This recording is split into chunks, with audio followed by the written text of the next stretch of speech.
Contrairement à de nombreux autres sites funéraires de l'Égypte ancienne, la tombe du roi Toutankhamon est restée cachée, à l'abri des voleurs, pendant près de 3000 ans. L'une des raisons était que cette tombe était plus petite que la moyenne, et qu'elle était dissimulée dans le site de la Vallée des Rois. Cette région était déjà abondamment explorée au moment où l'on est tombé par hasard sur l'emplacement de la tombe du pharaon. L'entrée était complètement ensevelie sous les débris provenant de la construction d'une tombe voisine, ce qui a dû également aider à préserver son secret. Il n'y avait pas non plus la moindre inscription à l'extérieur de la tombe. Le passage du temps aura également joué un rôle dans son remarquable état de préservation jusque dans les années 20, lorsqu'un dénommé Howard Carter y est finalement parvenu. Mais Carter était-il un héros pour autant? Des découvertes récentes suggèrent qu'il aurait pu être moins honnête qu'on a pu le penser. Carter n'était pas seulement considéré comme un chasseur de trésors renommé, c'était un véritable archéologue. Il s'était, bien avant Toutankhamon, plongé dans la quête d'artefacts égyptiens. Il avait découvert son intérêt pour ces objets insolites dès l'enfance et avait rapidement commencé à reproduire les sculptures et les inscriptions découvertes dans les tombes anciennes. Après avoir découvert les restes du roi Toutankhamon, Carter aura passé près d'une décennie à traiter et consigner toutes sortes d'objets, comme des trônes en or, des chars et des statues provenant de la tombe, les expédiant le long du Nil vers le musée égyptien du Caire. Du moins, c'était là l'histoire officielle. Des découvertes plus récentes affirment que tous ces objets n'auraient même pas été remis aux officiels égyptiens. Une lettre retrouvée semble révéler ce qui fut la politique de Carter. 10 pour eux et 1 pour moi. Et 1. La lettre en question avait été envoyée à Sir Alan Gardiner, philologue et ami de Carter, et datée de 1922. Dans ses écrits, Carter mentionnait avoir découvert la tombe et demandait à son ami quelques conseils. Dans une autre lettre de 1934, Gardiner semblait remercier Carter pour un amulette, qui lui aurait été envoyé comme cadeau de remerciement. Carter insistait sur le fait qu'elle ne provenait pas de la tombe de Toutankhamon, mais manifestement, c'est bien de là que venait. Le directeur britannique du musée égyptien était lui-même au courant des manigances de Carter, mais ne pouvait pas les prouver. Il a comparé l'amulette de Gardiner avec d'autres qui provenaient de la tombe de Toutankhamon, et aux surprises, elles se ressemblaient à s'y méprendre. Gardiner était tellement embarrassé d'avoir été mis dans une situation si délicate qu'il s'est plaint à Carter dans une autre lettre. En bon ami, Gardiner a préféré ne pas jeter l'opprobre sur le célèbre archéologue. À la place, il a conseillé à Carter de restituer ses objets volés au Caire, tout comme il vous conseillerait de donner un coup de pouce à cette vidéo et de vous abonner à la chaîne pour plus de vidéos incroyables sur les secrets les plus pharaoniques de l'histoire.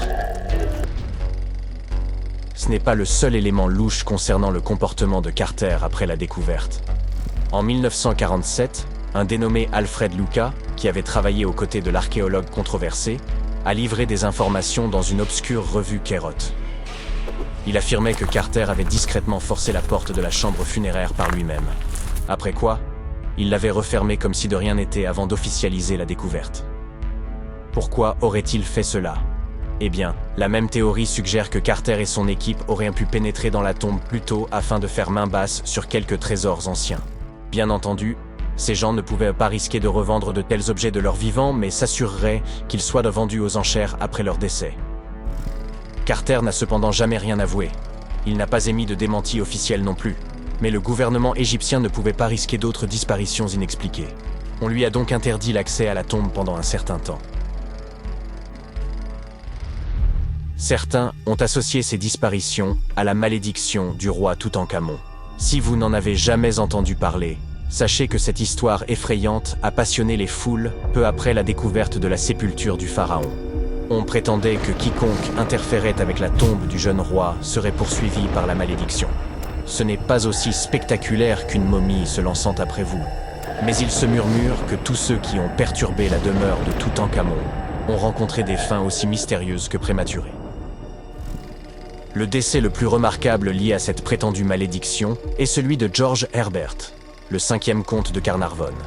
C'est cet aristocrate britannique qui avait financé la quête de cette tombe, et il est décédé juste un an après l'ouverture du caveau. Aujourd'hui, les gens aiment y voir un grand mystère, mais il se trouve qu'Herbert était déjà en très mauvaise santé lorsqu'il est parvenu au Caire, et qu'il a fini par succomber à une maladie commune. Maintenant, parlons chiffres. Beaucoup de monde s'est trouvé lié à l'ouverture de ce tombeau. Des gardes de sécurité, des archéologues et quantité d'ouvriers. Et certes, Quelques-uns d'entre eux sont morts peu après que le tombeau a commencé à recevoir des visiteurs.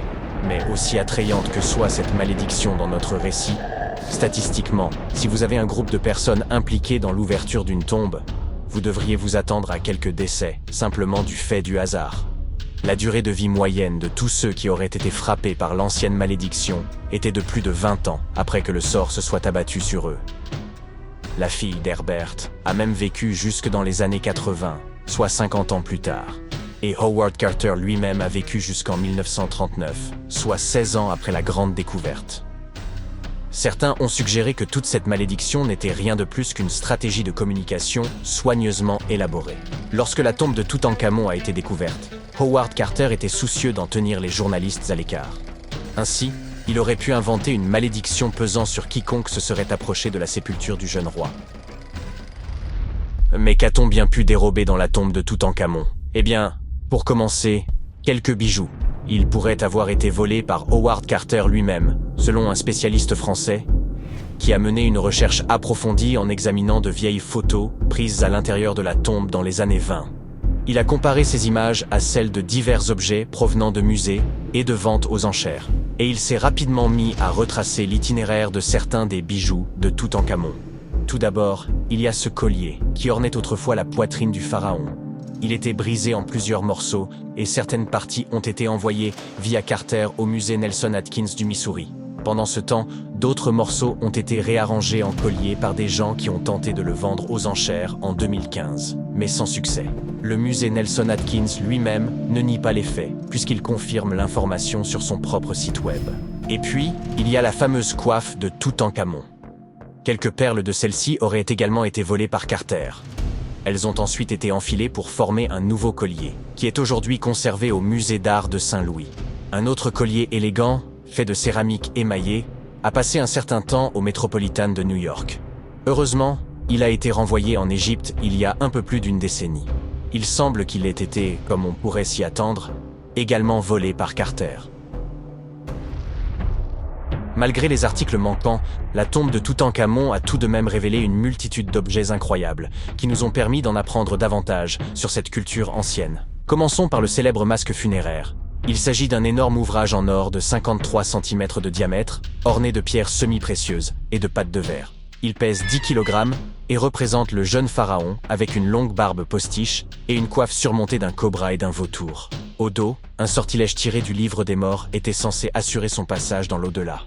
Toutankhamon était apparemment aussi passionné de jeux de société, notamment de sonnettes.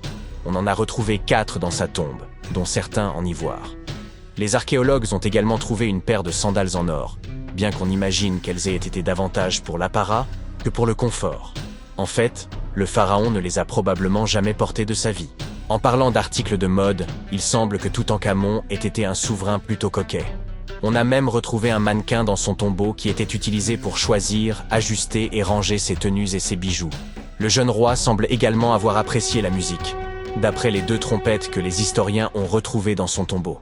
Bien qu'on en ait joué en 1939 lors d'une émission proposée par la BBC, les instruments sont aujourd'hui considérés comme trop fragiles pour être manipulés.